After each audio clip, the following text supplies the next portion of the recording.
It's the Friendly Fire Show, episode 140 for the first proper day of E3 2019 press conferences. I'm editor-in-chief of Stevivor, Steve Wright. I am senior editor from Stevivor, Hamish. And I am an editor from Stevivor, Jay. Oh, Jay's like the pleb. Sorry, Jay. I should really fix our titles. We're all basically senior editors at this point. It's kind of sad. Ben is not here because Ben's in Los Angeles actually covering E3 with like actual hands-on controllers, but we're here in Melbourne just kind of covering it from the sidelines. But it's still fun. So what we thought we'd do today is just cover the first day and a bit of E3 2019 press conferences. The and a bit stuff is because Google did something early, Bungie did something early, EA did something early, and they're not technically involved with E3, but they're kind of just like piling on. And then properly, Microsoft and Bethesda did actual E3 press conferences today. So we'll cover all that stuff first, and I guess we'll just go chronologically, starting with Google Stadia. The weird thing is it's not coming to Australia at launch, so it's all kind of moot, but it's still kind of interesting. There's a whole bunch of facts, so I'll just quickly run through them, and then I'll open up to Hamish and Jay for their thoughts. So really quickly, there's basically 3 tiers of Google Stadia subscription. That's not true. There's 2, Google Pro and Google Stadia Base, but you can only get in at launch with the Google Stadia Founders Edition. Now that includes Google Pro, Stadia Pro, I should say. It includes Destiny 2 the Collection, which will give you every bit of Destiny plus Shadowkeep. We'll get to that in a minute. It's priced at $129.99 USD. The Pro, which is tied to that, is $9.99 a month. And then Google Stadia Base doesn't have a price yet. Google Pro, Stadia Pro, God, I'm tired already, gives you up to 4K streaming, 60 frames per second in HDR with 5.1 surround sound. And then Google Stadia Base, which you can't get at launch anyway, is just 1080p, 60 frames per second. We don't have enough internet to run this, guys, but what do you think? Hamish, start off with your Stadia thoughts. Look, I think it's probably the way that gaming is going to go going forward, right? Because it means you don't need to have a console. You can just have like a streaming box. You don't need to have a $4,000 computer like to run great games at 4K. I think it's the way forward, but obviously that's going to be problematic. I think it's only launching in 14 countries? I think it's cool. I think it's good, but let's just wait and see how much of an impact it has. Otherwise, we'll end up the same way I guess 3D TV did, which is not great. Well, so here's the thing that I don't like. Jay, if you're going to spend $130 that's for the Founders Edition. If you're going to spend $10 a month to be able to stream games, but then you have to also buy the games to stream, are you cool with that? Is that like falling in line with like current subscription models, or is that kind of like some double dipping action?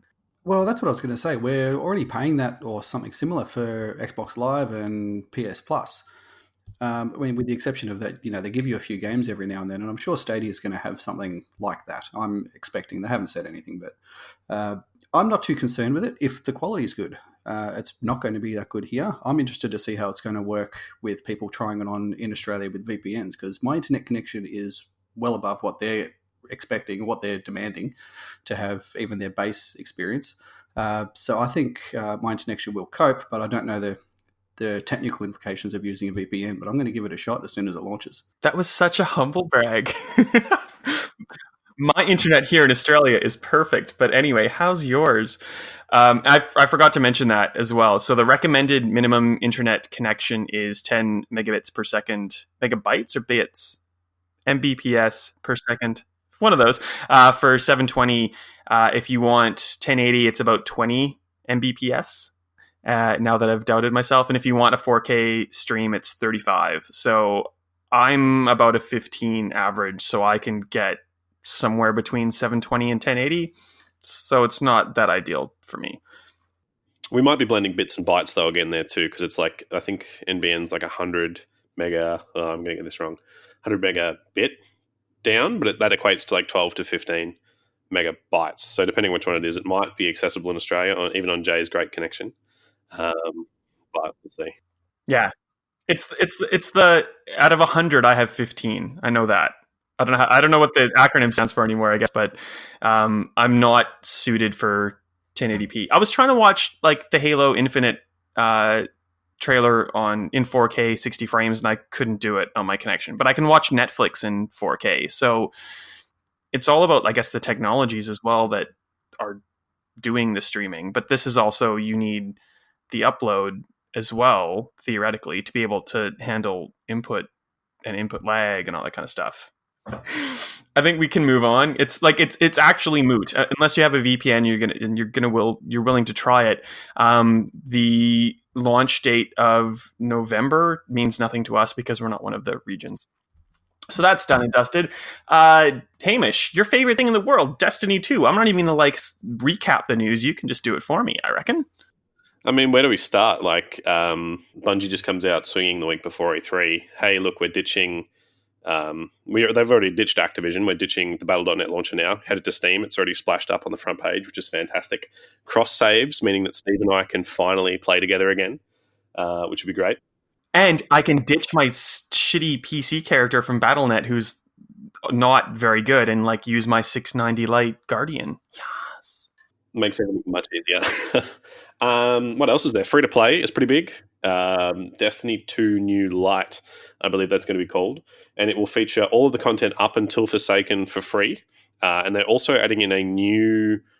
it was actually, well, I guess it's new to Destiny 2, but it's the original introductory mission from Destiny 1 at the start of Destiny 2 New Light, just to really actually give new players some purpose in Destiny, I guess, because the current Destiny 2 wouldn't really make a lot of sense otherwise. I mean, it doesn't make a lot of sense at the best of times anyways, but let's not make it any more hard for them. And Shadowkeep. We're going back to the moon. The wizards are there again. We're going to be fighting all the old bad guys from Destiny 1 and some of the ones from Destiny 2 as well. So all in all, Bungie's got a lot of stuff coming our way, I think. And I wish I could clap between words, but that would be a horrible audio thing for everyone. But Eris, clap, Morn, clap, returns, clap. Yes! Long absent. Not even long absent, completely absent from Destiny 2. She's now back. Actually, that's a lie. She was featured in some lore. But I mean, who reads the lore, right? Oh, but yeah, properly. So thank you, Hamish. And well done, by the way. I kind of threw you in the deep end, asking you to summarize the news when I told you before that I would do it. But you can have base Destiny basically for free right now anyway, really. If you have a PlayStation Plus subscription, you have Destiny 2 Core. I got it on Battle.net for PC because they had it for free at a certain time, and I bought it and I play on Xbox. So I have 3 versions of Destiny 2 already. If I can get rid of my characters on 2 of those versions and just use my strongest character across all 3, and then obviously on the provision of having to buy the content on that platform, I'm cool with that. And that means I can take my Xbox character, move it over to PC when I feel like it, and play with Hamish because he's on PC, or I know Shane and a whole bunch of people play on PS4. I can sort of port over to PS4, and if I want to buy the content and play with them, I can. I've put literally thousands of hours into Destiny, so I'm happy giving especially now Bungie, not Activision, I'm happy giving them more money to do this thing that I love doing. So I'm fine with that. I don't feel like I've been ripped off at any point in time. Hamish, I don't know if you feel the same way. I definitely feel the same way. I know that there are people around the internet that definitely were raging for refunds for a little while there. And I mean, well, I kind of get it because they're obviously seeing it. Hey, I bought this thing and it's been devalued now. But I mean, I've played over 2,500 hours between Destiny 1 and Destiny 2, right? I put in well over 1,000 hours on Destiny 1, and I put in 800 hours, I think, so far, or 600 hours maybe, into Destiny 2 on PC and another 200 on Xbox. So it's I put a ton of time into Destiny 2. So I think that I've kind of got that investment back. And to me, what I want to see for Destiny going forwards is something that having a free-to-play base game will definitely help, because I don't know how it's really gone on Xbox since Destiny 2's launch, but there is a lot of ill will for Destiny 2 in the PC community. It gets compared to games that are so much more. I guess it's hard to say, but I guess it's more like player focused. Whereas Destiny 2 kind of wasn't, and there was a lot of things it did wrong, and there's a lot of bad faith because of that on PC. So hopefully this will bring some more people back in, and we'll get a larger player base. I know that Crucible on PC is which is the PvP mode, player versus player, very, very sweaty at the best of times because pretty much all of the people that are left playing Crucible are good at it. So it's like going to be great to have some new blood in there. And I think it'll just be good to have just more players playing Destiny so we can get more good content. Yeah, and I knew that you were moving to PC ages ago, Hamish. And I'm like, I should do it, but like I can't play with keyboard and mouse. I'd be playing with a controller on PC, and my PC kind of can run Destiny, but like not to the point where I want to really like make that my platform. But now I can just kind of bounce back and forth between either. Like, and I put the resolution down to something like a potato and kind of just like make it work, and still use my controller. And you guys do keyboard and mouse and like carry my ass, but that's fine. I like the idea of it, and I'm fine with that. I guess the big thing is that you look at games like Overwatch, which aren't cross save, so like it's another story. But like they have these loot box transactions that basically pay for future updates and stuff, and like Bungie's now kind of just continuing to sell you bit by bit by bit by bit. So that's kind of sad in that point where like you're continually paying. But like I said, like I've put in so much time into this that I don't feel bad for giving them money because I'm quite happy with it. And I mean, you're spending maybe $40, $50 a year. And if you look at games like WoW, which are like expansion games where you pay $15, $20 a month, it's like it kind of equals out in the end. And I think you've also danced around the important thing for you, Steve, is achievements, right? And there was none on Battle.net, and there will be them on Steam. So maybe that's a bit more of a... Well, and that's a good thing to mention, obviously, because Bungie's no longer with Activision Blizzard. Battle.net access is kind of weird, so it will stop the Battle.net and move to Steam if you have the Battle.net version and any DLC and stuff that automatic transfers to Steam for free. So awesome. And it moves to Steam and not like the Epic Games Store, which like, let's not get into that today, but like that seems to make people happy. The only thing I guess that we haven't mentioned, which is kind of moot again for Australia, is that the cross save thing does work between Xbox, PC, PS4, but not Google Stadia. So if you spend $130 to get the Stadia version, you can transfer your character, but then they're stuck there. So, but like why anyone would do that is beyond me at this point. I think we covered it though. Yeah. Any last thoughts? Whoops. We'll go straight into EA then. So Jedi Fallen Order and Apex Legends, I think, are the only things really worth talking about. So we'll start with Jedi Fallen Order. We didn't learn a lot. There were some pre-order bonuses. We already knew the release date, which I forget, and don't ask me to remember it. But basically, we saw some actual gameplay. And to me, the easiest way to summarize it is that it is The Force Unleashed with some Titanfall stuff in it. Jay, what do you think? Well, I really, really loved Titanfall, and then when I saw that wall running, I just got mad because it looks to me on the gameplay, it's only a limited amount of gameplay that they've shown, but it seems to me that you can only wall run on certain surfaces and not everywhere, so you can't include it in combat and all of that. But overall, to me, it appears to be like just every other game. It doesn't. A lot of Star Wars fan service, which is great for the Star Wars fans. But I don't think it's going to be drawing anyone new to the franchise, if there's anyone left. Haim, what do you think?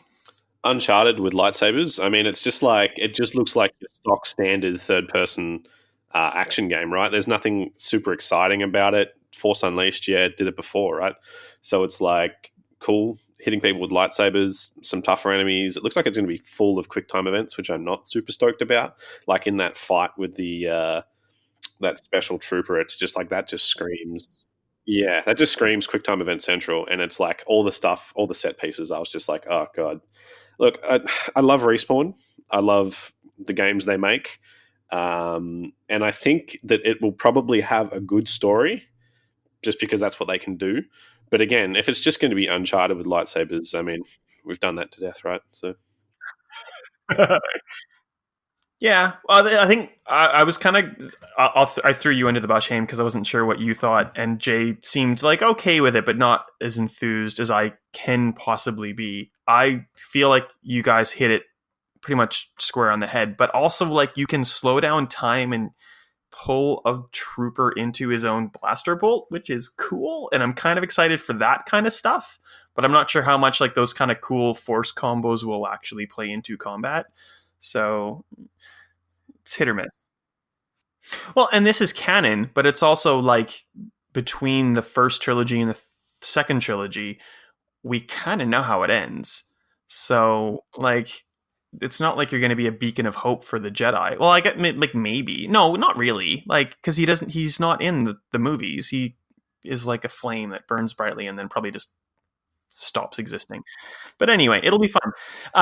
Apex Legends Season 2. I think we all sort of dabble in Season 2 stuff. The big news is that they're introducing daily and weekly challenges, which only really made their debut with weekly challenges as part of the Bloodhound themed thing that I forget the name of, Legendary Hunt, I think. And the really big news is that we're getting a new character in the form of Watson, who's not really an aggressive character, but kind of like an engineer slash trapper who has cool like Tesla themed powers. Who wants to talk about this? Because I'm running out of things to say. As far as this new character, though, Watson, I've got one concern with her. With these big Tesla barriers that she puts up, isn't that just going to draw attention to your squad? They seem to be really easy to see. Maybe it's just the way they set them up in the trailer that they played today, but it seems to be everyone's going to know, well, that's where the team is. Let's go that way. So yeah, she's cool. I think the point of her is to try to a big thing and a big problem I have with Apex Legends is everyone's super kill focused. So everyone wants to get in there, but they don't want to get in there straight away, right? They want to be the third team to a fight, and I think Watson's kind of going to be in place to stop that third team from being able to engage properly. So I think she brings in some pretty interesting mechanics and probably some more interesting stuff going forward. Apex Legends, I think, is shot, if that makes sense already, because it's kind of like there's been a really big gulf of content. A gulf of content.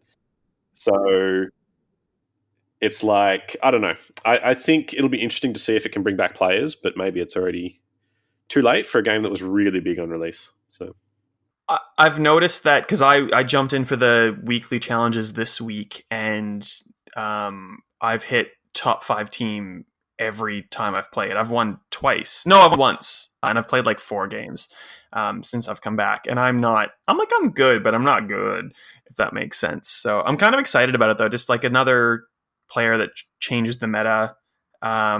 The other thing is they're like teasing map events with the flyers, the big kind of like dragon-like things that were in Titanfall.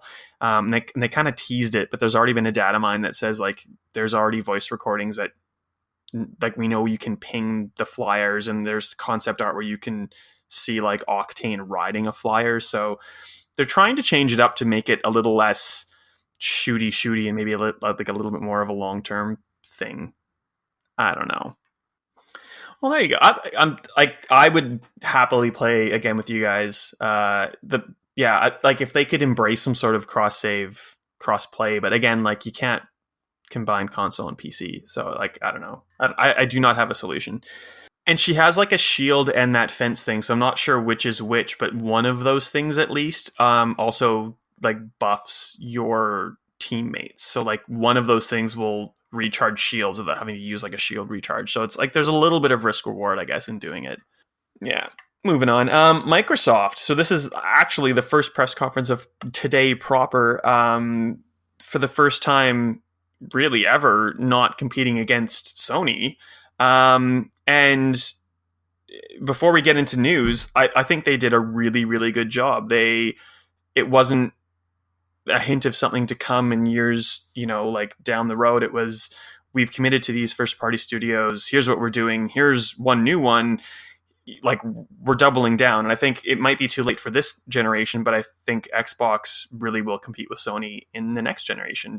I think the thing about Sony is, and like Ben and I have said this ages and ages and for ages and ages, is that like we've heard about The Last of Us Part 2 and all these Sony games for years and years and years and years and years. And like they've had a consistent string of games, but this last string is coming out ages down the line, and they have nothing else to really say about it that they haven't said before. And I think Microsoft did that like at the tail end of 360, and then when Xbox One came around, they were kind of screwed. So I'm not saying that Sony's going to be in the same boat. I think Sony's kind of trying to future-proof itself as well, and that's why they've kind of kept quiet, and there's stuff that will be a surprise in years to come. But I've lost my train of thought, so that's enough. Let's get into games then, because I'm just moving along. Bleeding Edge is the first game under Ninja Theory as a Microsoft Game Studios studio. It's not anything like DMC, Devil May Cry, or Hellblade Senua's Sacrifice. It is a 4v4 multiplayer fighting game, which I didn't expect, and I'm not sure what I think about it. So I don't know what you think, Jay, but I'm keen to hear it. My first thought before, when they started talking about it, before they started showing any in-game footage, I thought, are they just going to try and rip off Smash Brothers? And then they showed it, and it's not 2D, it's 3D. I don't know of anything like it, really. So I'm sure there's games out there like it, but nothing comes to mind. And it's like Overwatch and For Honor, I think. Like Overwatch with the characters and For Honor with like the battle, but I don't know if that's like doing it a disservice. It looks like they all have like special abilities, and you can also use like the world as an interactive thing. Like you can hit someone to a moving train so they get wiped out. So who knows if that's going to be cool or not. Something that I kind of picked up on is that obviously Ninja Theory was picked up last year by Microsoft. And when they announced the game today after the leak, they said, we've been working on this for years. So like, I feel like this is kind of one that maybe Microsoft is just letting Ninja Theory have, and they might not be keen on it, but it's like, it's already like half done. So like, I guess just put it out and let's get you back on like a Hellblade kind of track after this. But I don't know if that's the case. I liked DMC. If the combat is somehow like DMC, I'm cool for it. But like DMC was also just basically modeled off Devil May Cry, so I don't see the connection, and I don't know what to expect. The runaway of the show at E3 so far basically has been Keanu Reeves walking on stage, not only giving us the release date for Cyberpunk 2077, which is, I'm stalling for time, I'll get back to that in a second because my page reloaded. It's the 16th of April 2020, but he's also confirmed as an in-game character. It's Keanu Reeves, it's Cyberpunk, which was already like crazy amazing. How can you not like Cyberpunk 2077? Jay, like instant first day buy or what? I never pre-order games, and I've got this pre-ordered. Granted, yeah, that's right. Granted that my initial pre-order money was on another game, and then on another game, which I cancelled after those games came out. But this is an absolute day one buy for me, and it's funny because everyone is really excited about it because of how good The Witcher was. But I didn't love The Witcher. It was a good game, but I didn't love it. But I think this is what I wanted Deus Ex to be like. Keanu came out and owned it, right? It's like I'm a little bit worried about him because I really hope he doesn't get milkshake ducked, and I also hope you know what that means, because because he is super popular at the moment, right? Like he's effortlessly winning the internet, and it's kind of worrying. But as for Cyberpunk, look, I liked The Witcher 3. I didn't finish it. I didn't get past Novigrad because it got too much. And I think I'm a little bit worried about that with Cyberpunk as well. Like, the scope of the game is huge. And I'm kind of like not like a linear path, but I have to do everything. And so if it gets too big, that gets problematic for me personally.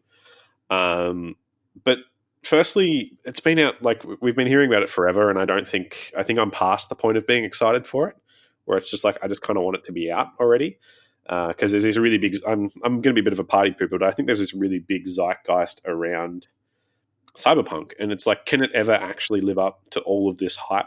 You know what I mean? We're mostly excited for it. Maybe, who knows what happens. I'm actually super duper excited for a game by Annapurna Interactive called 12 Minutes, and it's basically like creepy Groundhog Day. So you're a male protagonist. Sorry, everyone, if you wanted to be the wife in this case, but it seems like a pretty like it's like a linear kind of Telltale like thing where like you have like a very specific set of events and you have to figure it out. You play as a man who lives a 12-minute time loop where a whole bunch of stuff goes wrong. Basically, like you start with your wife telling you that she's pregnant.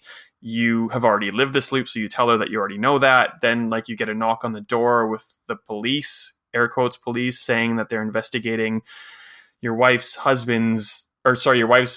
dad's death, but like maybe your wife killed him, but you're not sure, and like you just go through time loops, and it looks like a top-down kind of puzzle game.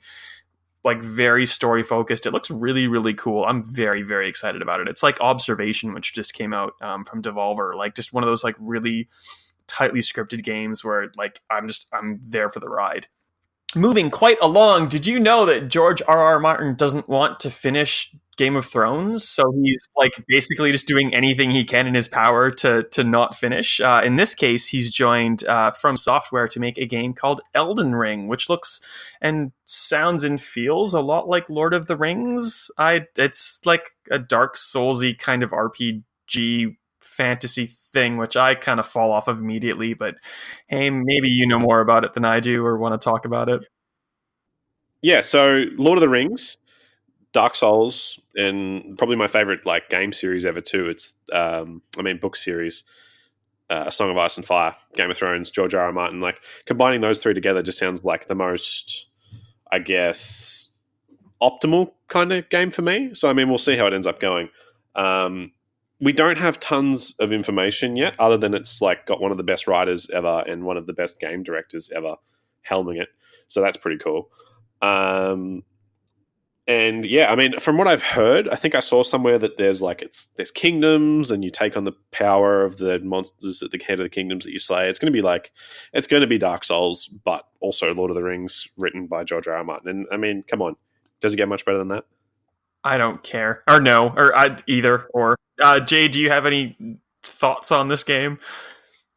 I've concerns about old Georgie boy being involved in the writing of this. He is known for the Lord of the Rings, the Game of Thrones series, or Song of Ice and Fire. Very, very technical. Lots of different characters involved. Quite complicated to follow. Granted, I've actually never read the books. Only seen the show. I know, but but from what I've heard is that they can be really complicated. And as much as I love a really good narrative in a story in a game, this doesn't suit George's, what George is known for. I don't think you're going to be able to get a story you can follow really well. I mean, From Software's games, they've got their sort of odd stories anyway, but I think he runs a risk of confusing things, like making things too complicated for a video game setting. But it's From Software, so I'm still keen for it. Now, I realize we're running quite long on time, so I'm going to try to like summarize a whole bunch of stuff, and then we can talk about like this thing in general. So Xbox Game Pass on PC was detailed. It's $10.95 a month normally. It's $4.95 right now. You can get Xbox Game Pass Ultimate for like $16 in Australia per month, and that combines Xbox Game Pass console and PC and Xbox Live. You can get your first month of Ultimate for $1 right now, and you can roll up all of your other subscriptions into a total of up to 36 months of like Ultimate time. So it's probably worth doing. If you hit the site up, there's like a pricing guide that Jay and I and Ben did ages ago that's been updated for current stuff, if you want to learn more about that. Flight Simulator, Age of Empires 2 Definitive Edition, Halo Master Chief Collection. That's what it's called. Yep, cool. They're all on PC and part of Game Pass PC, as are 100 other titles from a range of other developers.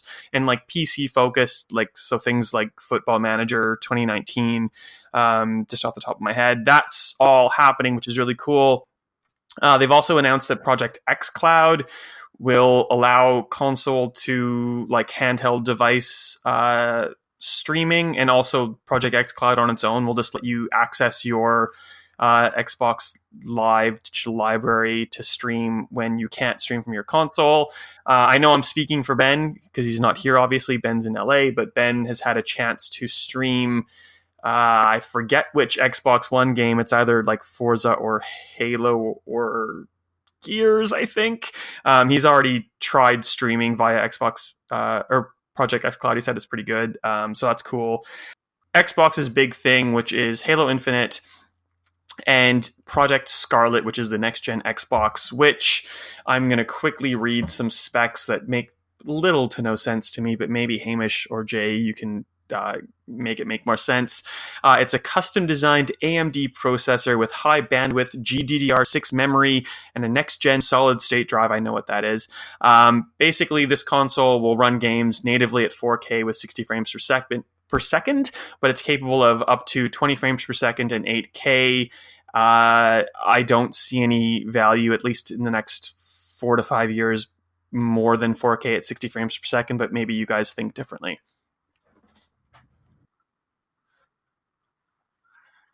Up to 120 frames and up to 8K. I doubt. Sorry, did I screw up? Sorry. 120 frames and 8K resolution. It's probably one or the other. Like the Xbox now can do 4K or 60 frames, but like it's targeting for every game 4K at 60 frames. So technical, which I think is enough because I don't think anybody has technology in their home that can do that consistently now. Well, good for them. What do you guys actually think about the tech? And then we'll get into Halo. I'm just really quickly pulling up a Project Scarlet specs thing so I can run down that super quick. I thought it was really interesting. Just it seemed like they misspoke in the thing because they said the solid state drive and the SSD are different, which I thought was interesting. Look, if it's going to be 4 times more powerful than the Xbox One X, that's going to be probably better than my home PC, and it was like top of the range up until last year. What's the price going to be? That's like my real big worry because I mean, $800 is a lot of money, I think, and that's kind of what it's looking like at the moment. Like you would have to think it's going to be not cheap. Partnering with AMD, which is good. You know, AMD making really good hardware at the moment. They're killing it with their CPUs and killing it with like they're starting to catch up on their GPUs at least. There's probably going to be a lot of cloud computing in it as well. I remember that was rumored that Xbox or Microsoft were going to do an Xbox that was a beefy unit and an Xbox that was mostly focused on streaming. But obviously, we've only really heard about one of those potentially so far. DDR6, that's good. That's the newest, like biggest, baddest RAM that there is kicking about. And hardware accelerated ray tracing, which I sort of get, but not really. Yeah, well, I do like that Microsoft has kind of been very upfront about like native 4K 60 frames and not trying to like 8K was kind of like a sidebar down the press release, and I feel like, and not like I'm probably biased, like I am biased. Let's be honest, but I feel like Sony's weird like reveal was like 8K. It's like no one needs 8K. I don't know if I can even see an 8K. I need glasses. I don't like it's. I'm gonna struggle. So I'm happy with like 4K at 60 frames right now. Maybe with like 4K at 120 frames. Like I'm cool with that. Oh, so something that we got to see today in 4K at 60 frames was in-engine stuff for Halo Infinite, which is confirmed as a launch title on Project Scarlet and Windows PC. And we didn't mention that Scarlet comes out for holiday 2020, so likely November 2020. We don't know if Infinite is going to be available on Xbox One, but I wouldn't be surprised if it is. And it is 3 years after Halo 5, and we don't know much about it still, but it looks cool. Well, to be honest, it's maybe if it's the only game that comes out on it at the time. But to be honest, what excited me about it was not necessarily the fact that it was a Halo game. I mean, I agree that the first 3 were great, and everything after that has been a bit meh. But the fact that was in-game footage and a lot of the trailers that they showed that were just cinematics were on par with that, and they're pre-recorded stuff. I mean, this is everything's going to have a bit of polish on it. but as in-game footage, I was incredibly impressed by just how it looked, the detail. That's actually what has sold me on the Scarlet, rather than the fact that a Halo game is going to be on there. I think that Halo, as Hamish said, it's been going on for way too long. There's been only one game in the series on the current gen, so it's easily forgotten about now. But just like I said, the quality of that trailer and just how pretty it was is what's sold me on the console. But I'm not sold on the game. I've heard rumors it's an RPG, and like maybe you're going to play as the dude instead of like you're going to try to become your own Spartan, which I'd be kind of cool with. Like I'm happy for like a game like that set in the Halo universe with like Halo mechanics. But like Master Chief's, I don't know if he's kind of played out or what, but there you go. So we have a release date. We don't have a price. We have a second gen Xbox Elite controller, which has like an inbuilt battery. It's 250 Australian. So I'm thinking like Xbox 2, for lack of a better word, Project Scarlet, or PS5. Like we're looking at about $1,000 a console here, at least. But maybe it has enough tech to last us 6 or 8 years, so it's sort of worth the purchase. I don't know. I don't want to think about it. Anything else with Microsoft before we move on to Bethesda?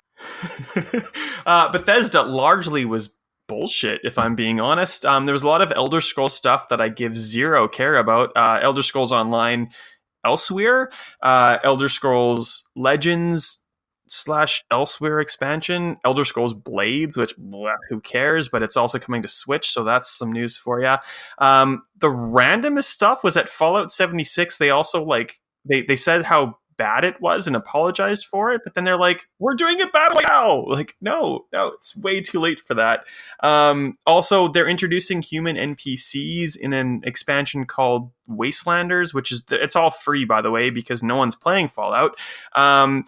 And Bethesda tried to make it seem like the human NPCs a year later was like always the plan, whereas like clearly it's Bethesda reacting to no one liking Fallout 76.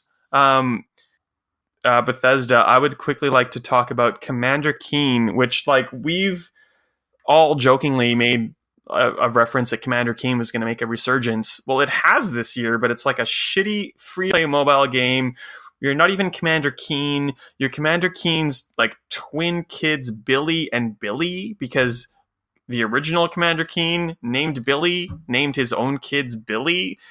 I fucking hate it. Like I can't. I love Commander Keen. Like I'm the age where I grew up playing Commander Keen shareware on my parents' like shitty 386, and I loved every bit of my life. Like if they make a Jill of the Jungle remake that's like actually good, I have basically died and gone to heaven. But like, what do you think of Commander Keen?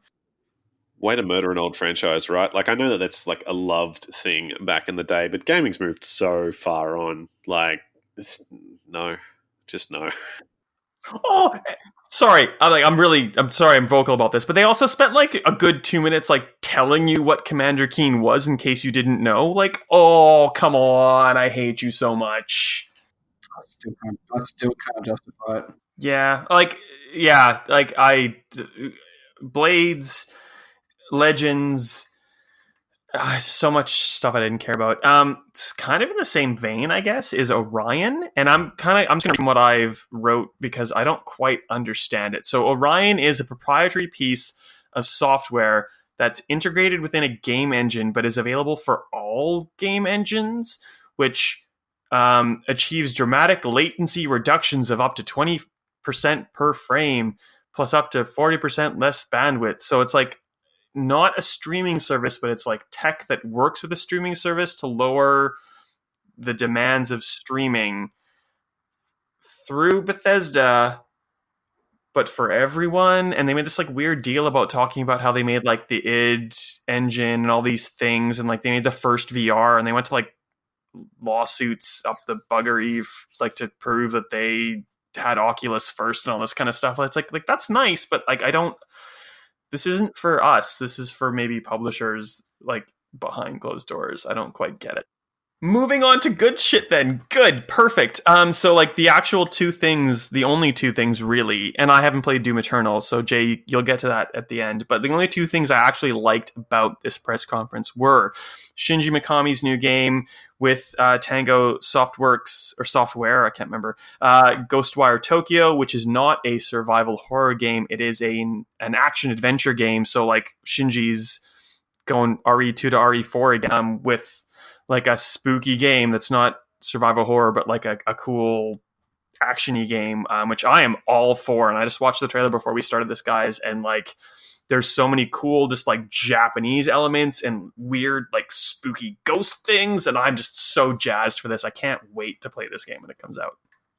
I need to see more. The trailer was absolutely beautiful. It's in every way. I thought it was really, really cool. And again, any new IP I'm keen on seeing more about, unless it's a sort of really hardcore RPG sort of thing. But this looks really cool. And I'm just skipping through the trailer now. I'm just looking at it sort of fast forward on YouTube, and I'm looking at that shot of the noodles coming out of the broth, and I'm like, who can animate that? That looks amazing. So if that's anything to go by, I'm very keen on it. I really liked the Evil Within. But I try to sort of keep myself fairly reserved when I don't see any gameplay. But I'll give Shinji the benefit of the doubt. Moving on, something that I'm not quite familiar with too much, but like Hamish has already talked about it, so I'm getting ready to throw to you, Hamish. It's a game called Deathloop by Arcane. So it's a first-person action game where it's kind of like maybe like that Tom Cruise movie, Live, Die, Repeat. What's it called? Thank you. Is that accurate? Because I didn't have a chance to kind of reacquaint myself with it. Hamish, take it away, hopefully. So obviously all we got was a trailer, and as without any actual gameplay. And as Jay said, it's best to be reserved when it comes to that sort of thing. We don't actually know whether you're going to be, like, which of the characters you're going to play, whether you play both or anything like that. But conceptually, it seems cool. So the trailer, excuse me, the trailer kind of paints it so that you see both sides. So you see one person trying to break the loop and the other person trying to maintain the loop, which is kind of reminiscent of it's on that Netflix series. Yeah, I mean, we don't know much about it. It looks like it's going to be another one of those causal time loop kind of things. Oh, Love, Sex, and Robots? Or something like that? Yeah. Nice. So, Jay, I think that it's cool. We know a lot more about Doom Eternal, and it has the honor of being Stevivor's first Best of E3 2019 game of the year. And you had a chance to go to LA and play it later in May, I guess. Earlier, late in May. Oh God, I'm so tired. How about you tell us kind of what you think of it, what you think has changed from the first game? And I know that Hamish wasn't crazy about the 2016 reboot, so maybe you guys can have a bit of a conversation about what he didn't like and if maybe it can fix some of that, or if it's something that's not really up his alley. Take it away. This is Doom 2016 plus a little more. It's fast, it's violent, it's full on nearly constantly. It is just really, really, really fun. It's got everything that I loved about Doom 2016. The extra stuff that they have put in builds on the main mechanics of, you got to do glory kills to get ammo. You've got to do glory kills to get health, chainsaw kills to get ammo, and now you've got a flame kill to get armor. And then you can actually combine them all together to get massive drops of everything. It does have a few things that concern me. It's got this wall climbing mechanic, which just brings everything to a halt, and I think it's potentially going to be a bit of a problem. I can almost guarantee it's going to be the main criticism that critics will have when it comes out. That said, it's just good, dumb fun. It's probably the best way I can describe it. You don't have to think. You can move around really quickly. It's just all fluid. The weapons are fun. That's probably the best thing or the most I can say about it. One thing I didn't mention in my preview, which I thought about, but the preview was getting a bit too long. So the game also includes a 1-up or extra lives, but you can only carry one at a time. And you can see those in the trailers that they've been showing today. That so essentially gives you a bit of a do-over, which makes exploration worthwhile because you have to get these things from hard to reach places. Personally, I thought that kind of killed it a bit as well. The game's supposed to be hard, and this makes it a little bit too easy. But maybe they're trying to make it a bit more approachable while encouraging exploration. But when I played it, I actually went back and played the demo again. So I spent 2 hours playing the game, and yeah, it's great. And Hamish, if you don't like the first one, what do you really know about games? Look, I don't want to start a flame war, so I'm not going to go into it too much. But here's my problem with Doom. I can actually check how much I played of it, and I'm not going to do that right now, though. I played, let's say I played the first 20 minutes of Doom 2016, right? And then I played the next 20 minutes, and it was the exact same. And then I played another 5 minutes, and it was just the same game again. Is the new one the same? Is Doom Eternal going to be more of that? Probably, yeah. I would say it is. So you're not going to be impressed by it. I think that once you so what did you say? So 20 plus. So you said about an hour of Doom 2016. There are things that change it up as you get further into it, but at its main core, that is what it is. What it is. You're running around really fast and you're killing demons and trying to survive. As Steve said, there's some extra fun you can throw in there by trying to do things different ways. Doom Eternal's got this grapple hook that you can, the meat hook they're calling it, which you've got on your shotgun, which gives you more opportunities to be a bit creative in how you move around the world. But this is probably not going to be for you. Oh, we're killing it. You can find me on Stevivor.com, SWrightAU on social media, Instagram, Facebook, Twitter. Hamish, if you want to be found, how do we find you so people can get mad at you for Monster Hunter World reviews, perhaps? Yeah, just feed me some more of those death threats. That was great. Hey, 2 whole Reddit threads, man. 2 whole Reddit threads. You can find me on Stevivor, though I haven't written anything there for a while because uni is slaying me. Or on Twitter if you want to hear my boring rants at HamishSL. You can find me on Stevivor. I don't write anywhere else. Or on Twitter, JJAY, balls up, all one word. And you're probably going to see photos of cats and maybe my daughter sometimes. So, yeah, have fun with that. Yes. Hi, Charlie. Glad you slept, Charlie. Well done, Charlie. Guys, thank you so much for doing this. I think what we're going to try to do in the future is have Ben and I, like the old stalwarts who are more wordy than anything else, and have a third guest star. I think when we have more than 3 people, it's too many people talking over each other. So you guys are out for E3. You're done. Sorry, you're done. We're going to the newly married Luke and Stu joining us tomorrow for day 2, and I think we're probably just gonna skip Nintendo for current coverage, and then Ben and I will kind of just summarize that together with his hands-on impressions, and then after that happens, we'll probably start rotating a third person if you guys are game, and you don't have to tell me if you're game right now because people are listening and you might not want to do that, but we're looking at kind of rotating in a third person. If your game, let me know individually on don't social media me. That's weird. But we'll go from there. Sorry, I'm rambling now. Thank you guys so much for joining us, listeners and readers. Jay and Hamish, say goodbye, and then we'll be done. Goodbye. Catch us later. We're done.